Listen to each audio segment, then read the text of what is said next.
सवाल है दो अंकों की संख्या के अंकों का योग 9 है, इस संख्या का 9 गुना संख्या के अंकों को पलटने से बनी संख्या के दो गुना है, वह संख्या ज्ञात कीजिए।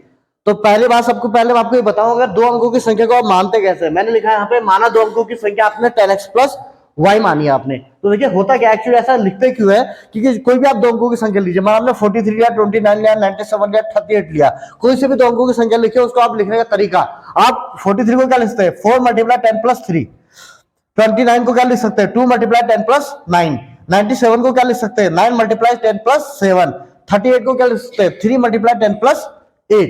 तो देखिए हल कीजिए, 4 टाइम जा 40, 40 और प्लस 3 कितना हो गया 43, 2 टाइम जा 20, 20 प्लस 9 29, 9 टाइम जा 90, 90 में 7 जोड़ा आपने तो 97, 3 टाइम जा 30, 30 में 8 जोड़ा 38। तो यानी कि दो अंकों की संख्या के लिए हमेशा देखिए यहाँ पे 10 10 10 और 10, यहाँ पे जो 10 है वो सब में कॉमन आ रहा है, तो इसका मतलब हम दो अंकों की संख्या को, हमने भी तो ये लिखा हुआ है, ये क्या लिखा हुआ है 10 मल्टीप्लाई एक्स है, तो ये x मल्टीप्लाई काम कर रहा है ये y का, यहाँ पे ये x है और ये y है, यहाँ पे ये x है और ये y है, वैसे यहाँ पे ये x है और ये क्या है y है, बीच में 10 सब में आया हुआ है। तो इससे हमें ये पता चला कि दो अंकों की संख्या को आप ऐसे लिख सकते हैं 10x प्लस y, दो अंकों की संख्या को हमेशा ऐसा लिखा जाता है, पहले अपनी बात समझती है। तो ये अगर आपको आ गया, इसके बाद आपने कुछ नहीं करना, सवाल पढ़ना है। अच्छा समझिए, ये संख्या है 10x प्लस y संख्या है, और इसके अंक कौन है x और y।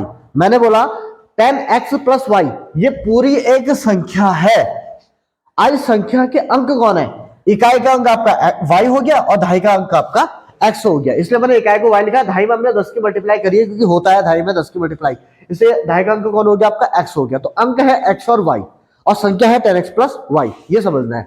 फिर इतना हमने मान लिया संख्या है, अब वो कह रहा है दो अंकों की संख्या के अंकों का योग, तो अंक मैंने क्या माने x और y तो अंक है उसके, तो इनका योग कितना आ रहा है 9 आ रहा है। तो प्रश्नानुसार x plus y is equal to 9, क्योंकि उसने बोला अंकों का योग 9 है, तो मैंने x plus y is equal to 9 कर दिया, पहली समीकरण आपकी ये बन चुकी है। इसके बाद आपने क्या करना है प्रश्नानुसार, प्रश्न दूसरी बात उसकी पढ़ता है, वो दूसरा क्या कह रहा है इस संख्या का 9 गुना। अच्छा बात समझिए, यहाँ पे उससे बोला संख्या का 9 गुना, उससे अंकों का 9 गुना नहीं बोला, संख्या का 9 गुना, तो संख्या तो पूरा है 10x प्लस y तो पूरी संख्या है, तो संख्या का 9 गुना, तो यानी गुणा 9 हो जाएगा, संख्या का 9 गुना हो जाता है संख्या के अंकों को पलटने से बनी संख्या के 2 गुना है, यानी संख्या का 9 गुना है मतलब बराबर, संख्या का 9 गुना है क्या है संख्या के अंकों को पलटने से बनी संख्या। अगर मैं इसके अंक पलट दूं, जहां x है उसके बदले y, जहां y है उसके बदले x, तो मैंने अंक पलट दिए, तो अंक पलटने से जो संख्या बनी उसके 2 गुने के बराबर है, ऐसे तो कह रहा है। संख्या दूसरी समीकरण मैंने कहां से पढ़ी, उसकी भाषा पढ़ के, ठीक है। अब इसको क्या करना आपने सॉल्व, यहाँ पे अपने मैथ लगानी से हल कर देना, 9 है तो 9 की 10 से मल्टीप्लाई होगी, 9 की y से मल्टीप्लाई होगी, तो 9 की 10 से तो 90x आ गया, प्लस 9 की y से हो गया तो आपका 9y आ गया, इज इक्वल टू 2 की भी आपकी 10 से मल्टीप्लाई होगी और 2 की भी x से मल्टीप्लाई होगी, तो 20y प्लस 2x आ गया आपका। अब आपने करना है क्या है, कुछ नहीं करना, आपने देखना है कि यहाँ भी x है यहाँ भी x है, x वाले एक तरफ कर देते हैं, y वालों को एक तरफ कर देते हैं। तो हमने क्या किया 90x प्लस 9y था, 90x के साथ हमने क्या करा, ये जो x वाला था इसको हम इधर ले आए, तो ये प्लस का यहाँ के माइनस का हो गया, ठीक है। ये 20 अपनी जगह है, ये y इधर प्लस का है तो उधर जाएगा गया तो क्या माइनस का हो गया, तो x वाले एक तरफ और y वाले एक तरफ मैंने कर दिया, सिंपल। फिर आपने 90 में से 2 गया तो 88x आ गया, 20 में से 9 गया तो आपका 11y आ गया। अच्छा अब देखिए इधर, ये अब यहां से क्या करते हैं, ये 11 छोटा है तो 11 से 88 को भागा दिया, तो 11 देखिए यहां से y है ना, तो 11 1 जा 11, 11 8 जा 88, ये यहाँ ये मल्टीप्लाई में है 11, तो यहाँ जाएगा तो डिवाइड में चले जाएगा, तो डिवाइड में गया तो 11 से आपने 88, ये 11 से आपने 88 को डिवाइड करा तो कितने बार चलेगा आपका 8 बार चलेगा पूरा, तो यानी y is equal to 8x, ये आपकी आ गई दूसरी समीकरण, y is equal to 8x, clear है। अच्छा अब क्या करें, अब हमने x y निकालना है ना, तो एक समीकरण मेरे पास x plus Y equal to 9 है, दूसरी है 8x इक्वल टू y, तो आपको दूसरी समीकरण से साफ दिख रहा है कि आप y की वैल्यू कितनी आ चुकी है आपके पास 8x, इसका मतलब y के बदले आप क्या लिख सकते हैं 8x। देखो y बराबर 8x बराबर y है, y बराबर 8x है, यानी जहां पे y है उसको हटा के आप क्या लिख सकते हैं 8x। तो मैं क्या करूंगा, समीकरण 1 में अगर मैं इस y की वैल्यू पुट कर दूं यहाँ पे 8x, तो ये समीकरण x में हो जाएगी, y हट जाएगा, वहां से हम x निकाल लेंगे, ठीक है। तो हमने यही करा, हमने क्या किया समीकरण 2 से y का मान 1 में रखते हैं, तो समीकरण 1 लिखनी पड़ेगी उसके लिए, तो मैंने लिख दिया x plus Y equal to 9, मैंने समीकरण 1 लिख दिया है। इसके बाद मैंने y की वैल्यू देखी, वहां y इक्वल टू 8x था, तो मैंने y के बदले प्लेस पे क्या रख दिया, यहाँ पे 8x रख दिया, x अपनी जगह है, प्लस अपनी जगह है, y के बदले 8x आ गया, इक्वल टू अपनी जगह है, 9 अपनी जगह है। तो आपने देखा एक x में जो है 8x जुड़ रहा है, ये 1x है, 1x में 8x ऐड करेंगे तो कितने x हो गया, 9x हो गया। तो 9x इज इक्वल टू 9 आ गया। अब x अकेला करना है तो ये 9 मल्टीप्लाई में है इसके साथ, तो जब मल्टीप्लाई में तो बराबर के उधर जाएगा तो कहां जाएगा, डिवाइड में जाएगा। तो ये बराबर के इधर गया, 9/9 हो गया, 9 से 9 गया 1 बार, तो x इक्वल टू आपका क्या आ चुका है, 1 आ गया। अच्छा जब x इक्वल टू 1 आ गया तो y कैसे निकाले, अरे भाई साहब ठीक तो है, x इक्वल टू 1 आ चुका है, अगर मैं x का मान यहां रख दूंगा तो y आ जाएगा, नहीं आएगा, 8 मल्टीप्लाई एक्स है, 8 मल्टीप्लाई एक्स करूंगा तो वही आ जाएगा आपका। तो वही मैं करूंगा कि मैं x का मान जो है कहां रखूंगा, x का मान समीकरण 2 में रखते हैं, तो x के मान को हम जो है समीकरण 2 में समीकरण 2 लिख देते हैं, y बराबर 8x तो है समीकरण 2 है ना। तो वहां पे हमने 8 मल्टीप्लाई एक्स हुआ, मल्टीप्लाई होती है जब कुछ नहीं है बीच में, तो 8 मल्टीप्लाई 1, एक्स कितना है 1 है, तो 1 आ गया आपका, तो y इक्वल टू 8 मल्टीप्लाई 1 आ गया, 8 आ गया। तो x 1 हो गया और y कितना हो गया आपका, 8 आ गया आपका, ठीक है। पर ये संख्या थोड़ी ना है, ये अंक निकले हैं, अभी ये संख्या थोड़ा निकली है तो अंक निकले, आपने तो संख्या निकालनी है तो हम संख्या क्या कहेंगे, अतः दो अंकों की संख्या बराबर, क्या मानी थी हमने, 10x प्लस y, ये तो मानी थी ना, उसमें x के बदले क्या रख देना है 1 और y के बदले 8। तो हमने क्या किया, 10 मल्टीप्लाई 1 प्लस 8, तो 10 1 जा 10 प्लस 8 और 10 और 8 18, तो आपकी संख्या कौन है, वो 18 है, जिस संख्या की हम बात कर रहे हैं, ठीक है।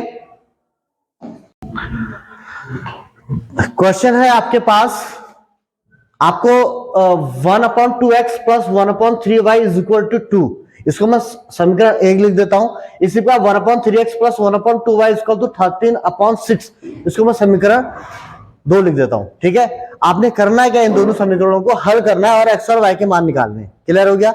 अच्छा दिक्कत क्या है सवाल में, आप देखिए सवाल अपने पहले वाले सवालों से अलग क्यों है, क्योंकि इसमें जो चर का पद है x और y वो कहां लिखे हुए हैं, वो देखिए अपॉन में लिखे हुए हैं, यहां भी अपॉन में है x y, यहां भी अपॉन में, यहां भी और यहां भी। तो अगर आप यहां पे सोचेंगे कि इन दोनों में हम लॉसो ले लेते हैं, लॉसो लेके हल करेंगे इसको, तो ये नहीं हो पाएगा, इसका रूप बदल जाएगा, ठीक है। तो अभी जो मेरा सबसे मेन काम है ना इस समीकरण में, मेरा मेन काम यह है कि मुझे इस समीकरण का रूप बदलना है, इसको व्यापक रूप में, जो दो चर वाली रेखीय समीकरण का रूप होता है ना, ax plus b y plus c equal to 0 या ax plus b y is equal to c, इस रूप में मुझे से लेके आना, उसके लिए सारा काम चलेगा। अभी यहाँ पे ना विलोपन लगना, ना प्रतिस्थापन, ना ब्रजग्रहण, कोई विधि लगनी नहीं है, अभी सिर्फ हम इन दो समीकरणों का रूप बदलेंगे, इसको हम व्यापक रूप में लाने की कोशिश करेंगे। तो उसके लिए हमने करना क्या है, हम ये देखेंगे भाई कि 1/x यहां भी है, 1/x यहां भी है, 1/y पहली समीकरण में भी 1/y है और दूसरी समीकरण में भी 1/y है, यानी कि अगर हम माना 1/x इक्वल टू a, हम 1/x को क्या मान लेते हैं, a मान लेते हैं, तो हमने कहा 1/x इक्वल टू a। इसी प्रकार हम क्या करते हैं 1/y, देखिए यहां भी 1/y है, यहां भी 1/y है, 1/y इक्वल टू b मान लेता हूं मैं, ठीक है, क्योंकि जो मेरा जो चर पद है ना वो अपॉन में है, तो उसको हमने मान लिया क्योंकि दोनों में है, अगर यहां होता यहां नहीं होता तब नहीं कर सकता था, क्योंकि दोनों में मैं उसे कर रहा हूं ऐसा, ठीक है। तो 1/x equal to 1/y equal to b हम मान लेते हैं, समीकरण 3 और 4 बोल देते हैं हम लोग, ठीक है। ये ऐसे माननी है अपनी समीकरण, मतलब आसान है। देखिए उसके बाद क्या करेंगे, अब समीकरण 1 में अब हम क्या करेंगे, समीकरण 1 लेंगे और उसमें क्या करेंगे, वैल्यू को पुट करेंगे। तो हमने समीकरण 1 में जब वैल्यू पुट करी तो देखिए 1/x के बदले क्या आ गया, 1/x के बदले a आ गया, तो a अपॉन में कौन है 2 है, a/2 प्लस 1/y के बदले b आ गया है, तो 1/y के बदले b रख दिया और अपॉन में कौन है 3 है, इज इक्वल टू 2, तो 1/a/2 प्लस b/3 इज इक्वल टू 2 आ गया समीकरण 1 से। अच्छा अभी भी नहीं बना, अभी भी ये रूप में नहीं बदला है ना, ax plus b y equal to c वाली रूप में नहीं बदला है। तो अब हमने क्या किया, हमने देखा भाई यहाँ तो क्या है ए और बी, अब हम ए और बी को चर मान रहे हैं ना, ए और बी हमारे चर हैं, तो चर तो ऊपर लिखे हुए हैं, नीचे संख्या लिखी हुई है, तो जब भी ऐसा होता है तो आप क्या करते हो, संख्याओं का लॉसो ले लेते हैं। आपने 3 और 2 का लॉसो ले लिया, 6 आ गया, 3 की ए से गुणा करे 3 है और 2 की आपने बी से की जो 2b इज इक्वल टू यहाँ पे आ गया 2। अब आप क्या करेंगे, ये अपॉन में 6 है तो 6 को यहां मल्टीप्लाई में भेज देंगे, यहां पूरे के डिवाइड में है तो वहां जाके क्या चले जाएगा, मल्टीप्लाई में चले जाएगा, तो ये 3a plus 2b is equal to 6 2 आपका कितना आ गया 12, तो 6 2 आपका 12 हो गया, तो आपका कितना आ गया, ये समीकरण 5 हो गई आपका, ये बन गया है। देखो व्यापक रूप बन गया नहीं बन गया, ax plus b y is equal to c के रूप में बदल गया नहीं बदल गया, है ना। अब आपका ये बन गया है, अब फिर आपने क्या करना है, यानी आपने पहली वाली समीकरण को आपने का रूप बदल के आपने उसे बना दिया 3a + 2b = 12 और इसे आपने नाम दे दिया समीकरण 5। बिल्कुल ऐसा ही काम अब आपने क्या करना है, दूसरी वाली समीकरण से करना है ना, उसका भी रूप बदलना है। तो अभी सिर्फ रूप बदलना है। तो समीकरण 2 में, हमने क्या किया, 1/x के बदले हमने b लिख दिया, 1/x के बदले a लिख दिया, तो 1/x के बदले a लिखा तो अपॉन में 3 है, प्लस 1/y के बदले हमने b लिख दिया तो b/2 है, और इसको तो 13/6 तो है ही है। अब आपके 4 ऊपर आ चुके हैं, अंश में आ चुके हैं दोनों 4। अब क्या करेंगे, अब आपने क्या करना है, नीचे लॉसो ले लेना है, 3 × 2 = 6 हो गया। फिर इसकी आपने इससे मल्टीप्लाई की 2a, 3 की आपने b से मल्टीप्लाई किया, 3b = 13/6। अब ये 6 है, यहां मल्टीप्लाई में जाएगा तो तभी 6 से 6 कैंसिल हो जाएगा, होना ही है। तो इसलिए हम क्या करते हैं, यहां 6 से 6 को क्या कर देते हैं, हम कैंसिल कर देते हैं। तो उसके बाद क्या आएगा आपका 2a + 3b = केवल 13 बचा, 6 आपका कैंसिल आउट हो गया है। तो ये समीकरण जो दूसरी समीकरण थी वो आपके इस रूप में बदल गई है, इसको हमने नाम दे दिया समीकरण 6। ठीक हो गया। अब आपके पास क्या है, अब आपने ये हल नहीं करनी है, आपने समीकरण 5 और समीकरण 6 को हल करना है। अब समीकरण 5 और समीकरण 6 जो है आपका बिल्कुल 2 चर वाले व्यापक समीकरण के रूप में है। तो आपने ये लिखा। अब आपने करना क्या, समीकरण 5 व 6 को विलोपन विधि से हल करते हैं, विलोपन विधि से हल करते हैं। अब हल करना आपको मैंने बहुत बार बता दिया है, क्योंकि अब हम एडवांस क्वेश्चन कर रहे हैं तो हल करना आपको आता है, मैं मान के चल रहा हूं। तो फिलहाल हमने क्या किया, ये समीकरण 5 और 6 लिखिए, यहाँ पे 3a + 2b = 12 ये लिखा है मैंने, और 2a + 3b = 13 ये लिखा है मैंने। फिर मुझे क्या करना है, इसमें ना a का गुणांक समान है ना b का गुणांक समान है, तो मुझे a या b के गुणांक समान करने हैं। तो मैं करता हूं a के गुणांक को समान। तो a का गुणांक समान करने के लिए मुझे नीचे 2 है तो ऊपर वाली को 2 से मल्टीप्लाई करने का, और यहाँ 3 मल्टीप्लाई में 1 है तो नीचे वाली को 3 से मल्टीप्लाई करना पड़ेगा। तो मेरे a के गुणांक जो है समान हो जाएंगे। तो मैंने कर दिया, इसे 2 से मल्टीप्लाई किया, 6 आ गया, ये 4 आ गया, और ये 12, ये 12 2 जा आपका क्या 24 आ चुका है। इसी प्रकार नीचे वाले को 3 से मल्टीप्लाई किया, 3 2 जा 6 आ गया, 3 3 जा 9 आ गया, और 13 3 जा 39 आ गया। अब इसके बाद जब मैंने ये देखा तो मैंने देखा भाई ये दोनों समीकरण क्या है, प्लस में है, यहाँ ये भी प्लस है, दोनों ये भी प्लस है, तो ये तो कट ही नहीं पाएगा। तो इसलिए मैं इन दोनों को क्या करूंगा, घटाऊंगा। इससे मैंने यहाँ पे घटाया, उससे मैंने चिन्ह बदले। यहाँ पे ये प्लस का था तो माइनस का हो गया, ये प्लस का था तो माइनस का हो गया, और ये प्लस का है तो माइनस का हो गया, क्योंकि मुझे दोनों समीकरण घटानी पड़ेंगी। क्लियर हो गया। फिर यहाँ से 6 से करिए, आपका पूरा आपका क्या बचा, प्लस का 4 और माइनस का 9, तो प्लस का 4 माइनस का 9, माइनस का 5 b बच गया आपका, = आपका -39 में से 24 गया, आपका कितना आ गया, -15। तो b = क्या आएगा, ये -5 आपका मल्टीप्लाई में था, वहां जाके आपका डिवाइड में चला जाएगा, तो माइनस से माइनस कैंसिल आउट हो गया, 5 3 जा आपका 15 हो गया, और b = कितना आ गया आपका 3। अभी आपका b निकला है, अभी a नहीं निकला आपका। तो अब हम क्या करते हैं, इस b का जो मान है उस समीकरण 1 या 2 सॉरी 5 या 6, या तो हम 5 में रख सकते हैं या 6 में रख सकते हैं, किसी में भी रखेंगे, और हम a निकालेंगे अभी। ठीक है। तो अब हम क्या कर रहे हैं, इसमें b का मान समीकरण 5 में रखते हैं। तो समीकरण 5 हमने लिखा यहाँ पे 3a + 2b = 12, 3a + 2b = 12। उसमें हमने क्या किया, 3 अपनी जगह, a अपनी जगह, प्लस अपनी जगह, 2 अपनी जगह, b की वैल्यू आपकी 3 आई थी। तो b की वैल्यू 3 आई थी, तो आपने b के बदले 2 × 3 कर दिया। तो ये करने के बाद = 12 है आपका, 3 अपनी जगह है, 3 2 जा 6 हो गया, = 12 हो गया। ये 6 से आप प्लस का है तो उधर जाएगा तो मल्टीप्लाई माइनस का हो जाएगा, 12 में -6 आपका 6 हो गया। 3 a = 6 है तो a = 6/3, और 3 2 जा 6 से 2 बार कट गया, तो a की वैल्यू आपकी आ गई है 2। तो b आपको मिल चुका है, a आपको मिल चुका है, परंतु हमको सवाल में a और b थोड़ी ना निकालना है, हमको तो सवाल में x और y निकालना है, क्योंकि सवाल में तो x y दिया था। तो मैं क्या करता हूं कि मैं a का मान, अब देखिए यहाँ पे हमने क्या किया, हमने जो 1/x था उसको a माना था समीकरण 3 में, और 1/y को हमने b माना था समीकरण 4 में। तो अगर हम a और b की वैल्यू यहां रख दें तो x और y निकल जाएगा, है ना। तो इसलिए मैंने क्या किया, a का मान समीकरण 3 में रखा। तो a का मान जब मैं समीकरण 3 में रखूंगा, a का मान समीकरण 3 में रखते हैं, तो 1/x = a, ये थी समीकरण 3। तो इसमें मैंने वैल्यू रखी a की, a कितना निकला आपका 2 निकल चुका है। तो आपने यहाँ 2 रख दिया, तो 2 रखा तो ये 2 आ जाएगा x की प्लेस पे, x चल जाएगा 2 की जगह पे, तो x = 1/2 यहाँ आएगा 1/2, तो x की वैल्यू आएगी 1/2। क्लियर है। इसी प्रकार जब b का मान, जो आपने b निकाला था ना 3, उसका मान आप कहां रखेंगे, समीकरण 4 में। अब देखिए यहाँ अगर आप b का मान रखेंगे तो 1/y इक्वल टू b है, अगर b रखेंगे तो y निकल जाएगा आपका यहाँ से। तो हमने क्या किया, b का मान समीकरण 4 में रखते हैं, तो 1/y इक्वल टू b लिखा हमने। अब b कितना आया आपका 3 आया, तो b के बदले आपने 3 रख दिया है, तो अब 3 y की जगह जाएगा, y 3 की जगह आ जाएगा, तो आपका 1/3 इक्वल टू y हो गया, आपका y की वैल्यू आपकी फाइंड हो गई है। ठीक है, 16 यदि अंश में एक जोड़ दें तथा हर में एक घटा दें, अंश में आपने एक जोड़ना है, हर में एक घटाना है, तो जो भिन्न है वो एक पर बदल जाती है, तो जो भी आपने भिन्न मानी है वो एक में बदल जाती है। ये एक आपकी भाषा है और इस भाषा से एक समीकरण बन गई। ध्यान रखना, ये ऐसे आपने पढ़ना है इसको कि ये एक लाइन लिखी हुई है, इस लाइन से आपने क्या बनानी है, एक समीकरण बनानी है। ठीक है, फिर यदि अब दूसरी भाषा बोली जा रही है, यदि हर में एक जोड़ दें, अब आपने सिर्फ हर में एक जोड़ना है, तो वो जो भिन्न है वो, तो यह भिन्न जो है 1/2 हो जाती है। कितना हो जाती है भिन्न, 1/2। आपने क्या किया, सिर्फ हर में आपने एक जोड़ा, तो वो भिन्न याद करनी है। तो सबसे पहले इसको हम क्या करेंगे, माना भिन्न। माना भिन्न क्या है आपकी x/y, ठीक है, तो आप लिखेंगे माना भिन्न जो है वो है आपकी x/y। ठीक है, फिर आप कहेंगे प्रश्नानुसार। हमने इसकी आगे भाषा पढ़ी, इस यहाँ से लेके ये जो पूरी भाषा के लिए 2 तो भिन्न 1 हो जाती है, तो इससे आपका एक समीकरण बननी है, इसलिए इस भाषा को हमने बनाना है भाषा में एक समीकरण बनानी इससे। तो हम क्या करें, अंश में एक जोड़ते हैं, तो भैया क्या करते हैं, अंश में एक जोड़ देते हैं, ये लीजिए हमने अंश में एक जोड़ दिया। फिर हमने कह रहा है कि हर में एक घटा दो, तो भाई हमने क्या किया, हमने हर लिखा भाई, उसमें एक घटा दिया, तो जो वो क्या था वो मैंने कर दिया।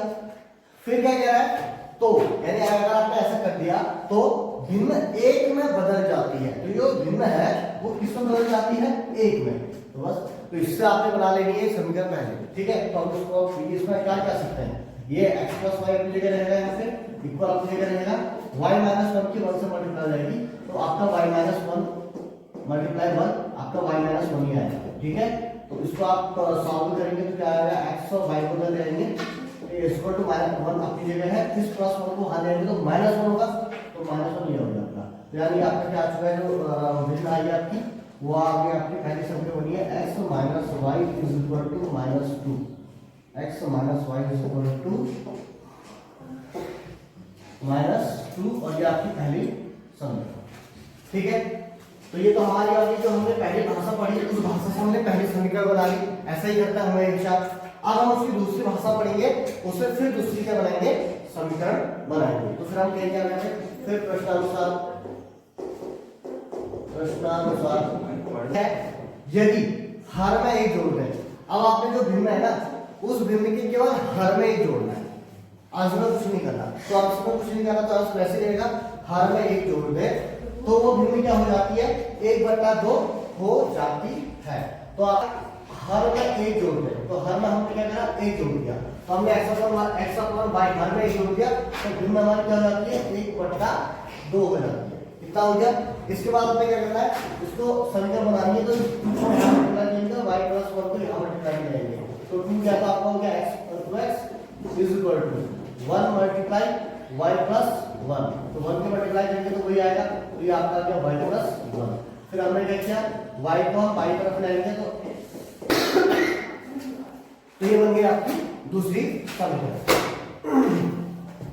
अब हमारा काम क्या होगा, अब हमारा काम होगा कि हमने दोनों समीकरणों को लेना है और दोनों समीकरण को हल करके x और y का मान निकालना है। तो दूसरी समीकरण है, तो हम क्या करते हैं, हम पहली समीकरण लिखते हैं यहाँ पे।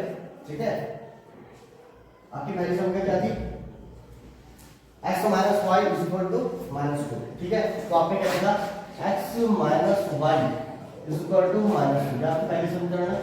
ठीक है, और दूसरी आपकी क्या आ गई है, 2x - y = 1,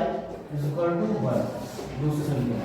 अब आप बताइए, अब आप मुझे ये बताइए इनको देखकर कि आपको क्या करना पड़ेगा, इन दोनों को आपको जोड़ना है। अच्छा, पहले तो आप ये बताइए कि इसमें एक बार समान बनाना होता है, या तो मुझे x का गुणांक समान बनाना है या मुझे y का गुणांक समान बनाना है। तो मुझे दिख रहा है यहाँ पे x का गुणांक 1 है और यहाँ क्या है, 2 है। यहाँ x का गुणांक 1 है और नीचे भी क्या है, x का गुणांक 1 है, तो दोनों का गुणांक 1 है, यानी y का गुणांक समान है। कितना है, अब ये देखिए कि इन दोनों को जोड़ना पड़ेगा या घटाना पड़ेगा ताकि y कट जाए। तो आप देखेंगे ये माइनस का y है, ये भी माइनस का y है। अगर मैं जोड़ता हूं तो ये दोनों जुड़ जाएंगे, करके पाएंगे। तो इसलिए मुझे क्या करना पड़ेगा, घटाना पड़ेगा। तो मैं घटाऊंगा, ये माइनस हो जाएगा, ये प्लस हो जाएगा और ये माइनस हो जाएगा। तो ये आपका प्लस का 1 है और माइनस का 2x है, तो ये आपका माइनस का x आ गया और ये माइनस का y और प्लस का y, ये यहाँ पे कैंसिल हो गया और माइनस 2 और माइनस 1, तो ये हो गया आपका माइनस का 3, क्या ऐड हो जाएगा, माइनस 2 और माइनस 1 ऐड हो गया माइनस 3। तो यहाँ से आपको देखा माइनस से माइनस का स्क्वायर हो गया, x इक्वल टू 3, तो x 3 आ गया। आप क्या करेंगे, x का मान समीकरण एक बार रखेंगे, समीकरण संख्या एक बार रखते हैं, संख्या एक बार रखेंगे तो हमें संख्या एक लिख देनी है, x minus 5 equal to minus 2। अब यहाँ पे आप क्या है, x इक्वल टू आपको 3 रखना है, तो इक्वल टू माइनस का 2 minus y equal to minus 2 और माइनस 3 और minus y equal to minus 5, तो y इक्वल टू हो गया आपका 5, तो y आपका आ गया। तो आता है भिन्न, तो भिन्न में क्या थी आपकी equal to x upon y, तो आप भिन्न में क्या हो जाएगी आपकी 3/5, ये होगा आपका आंसर। तो आपकी भिन्न जो है वो आपका 3/x अपॉन y नहीं 3/5 आपने